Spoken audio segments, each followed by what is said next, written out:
Her husbands always died on their wedding night. This was the terrible truth that followed Nneka, daughter of Okonkwo, the wealthiest merchant in all of Onitsha. She had gotten married 7 times, and 7 times the drums of celebration became drums of mourning before the sun could rise. Yet men still came. They traveled from distant kingdoms, crossed rivers and mountains, endured bandit-infested roads, all for a chance to glimpse the woman whose beauty had become legend. Her skin was said to glow like polished bronze in moonlight. Her eyes held the depth of forest pools. Her voice could make the birds fall silent in shame of their own songs. And her father's wealth. Okonkwo's compound stretched wider than any chief's palace. His barns overflowed with yam, his herds numbered in the thousands, and his coffers held cowries beyond counting. Any man who married Nneka would inherit a fortune that could purchase kingdoms. So they came, these suitors, warriors, princes, merchant sons, each believing himself different, stronger, blessed by the gods. Each certain he would be the one to break whatever curse haunted the beautiful Nneka. Each wrong. The first husband, a warrior from the north, collapsed at midnight clutching his chest. The second, a prince from across the river, was found cold before dawn. The third, fourth, fifth, sixth, seventh, all perished before the rooster could crow, their bodies carried out of the wedding chamber by weeping relatives who cursed Okonkwo's house. After the 7th funeral, no amount of gold could entice another suitor. Okonkwo's wealth began to feel like a prison of useless metal. He paid diviners, herbalists, priests from foreign lands. He slaughtered white bulls and offered entire bands of yam to the gods. He stood before the village elders and made a proclamation that shook the kingdom. My entire fortune, every cowrie, every plot of land, every grain in my stores, belongs to the man who can marry my daughter and survive to see the sunrise. Silence fell across the land. For 3 moons, no one answered. Then came Obinna, a poor fisherman's son with calloused hands and nothing to his name but a sharp mind and unwavering courage. I will marry Nneka, he told Okonkwo. The merchant studied this thin young man in his patched clothes. You would die for wealth you never live to spend. No, Obinna replied. I will marry her because where everyone sees a curse, I see a puzzle. And every puzzle has an answer. Okonkwo, desperate and impressed by the young man's confidence, agreed, but only after Obinna made an unusual request. I must speak with every family who lost a son to this marriage. For weeks, Obinna traveled. He listened to grieving mothers describe their sons' final moments. He examined the sites where bodies were prepared for burial. He asked strange questions. What did the grooms eat at the feast? Who prepared the wedding chamber? Who poured their palm wine? Which family member gave them the traditional blessing? The wedding day arrived.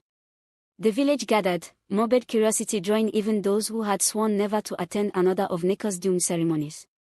The bride was veiled in the finest cloth, her beauty hidden but her tears visible as they traced down her cheeks. I don't want you to die, she whispered to Obinna as they stood before the priest. Then we agree on something already, he replied with a small smile.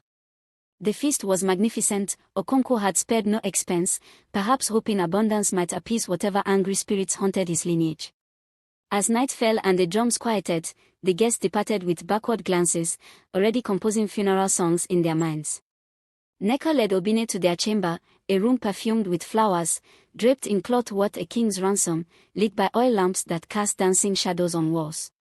At its center sat a magnificent bed, and at its head, an ancient carved wooden headdress said to have been blessed by Okonkwo's ancestors.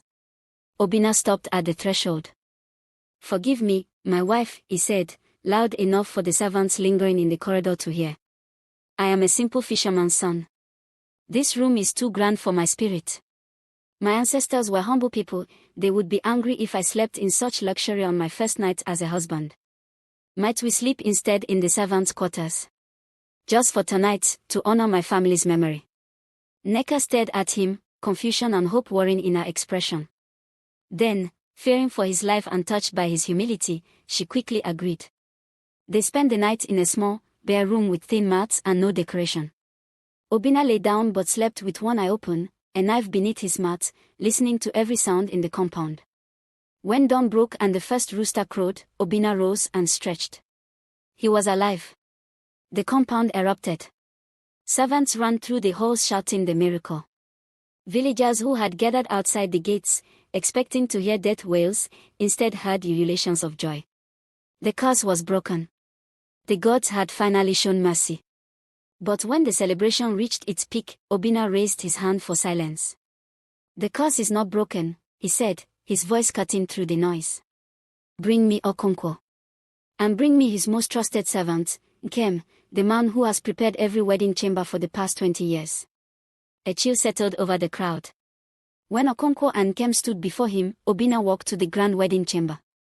He approached the ornate carved headrest and, with careful hands wrapped in cloth, lifted it. "I examined this room last night after everyone slept," he announced. "This headrest, this blessed gift from the ancestors, is hollow." He turned it to show a small, concealed opening.